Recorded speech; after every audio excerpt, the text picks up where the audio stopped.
Feest wie het dus joert bij de officiële opening op het plak dat het plantsoen neemt wordt.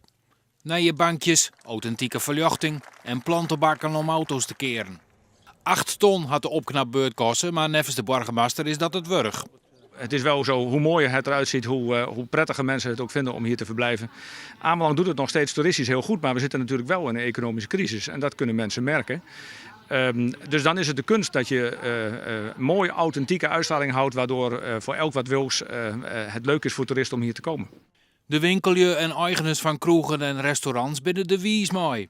Uit onderzoek die blikken dat Halm Tavionen op beurt. We willen graag onze gasten een mooi dorp laten zien. En het was gewoon, het lag een stukje achter. En we zijn weer up-to-date, denk ik. Het ziet er keurig uit en er zijn bepaalde punten in het dorp heel mooi verfraaid.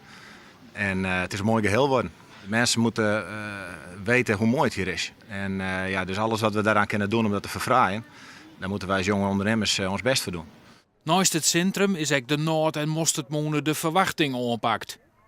De moene is voor 2 ton uitbreiden en verbouwd. Dat mast ik wel. Ja, dat was nodig. Niet alleen doordat de mosterd een enorm succes is geworden, maar ook in het kader van hygiëne en veiligheid. En doordat wij veel meer bezoekers kregen dan voorheen, ja, was het gewoon nodig dat wij aan uitbreiding gingen denken.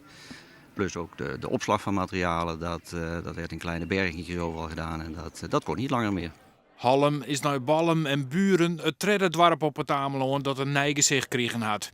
De gemeente beziekt het nou heel last te krijgen voor het laatste dorp. Ja, dat komt ook nog aan de beurt, dat is Nes. En als je daar reconstructie wil doen, dat is natuurlijk de grootste reconstructie ook gelijk. Dus ook de duurste waarschijnlijk. En daar lopen ook heel veel mensen rond. Dus je moet het seizoen erg goed kiezen wanneer je dat gaat doen om geen overlast te veroorzaken. Dus daar denken we nog even over na. En ook daar geldt weer dat wij op dit moment door alle rijkskortingen wel erg zuinig moeten zijn op onze centen.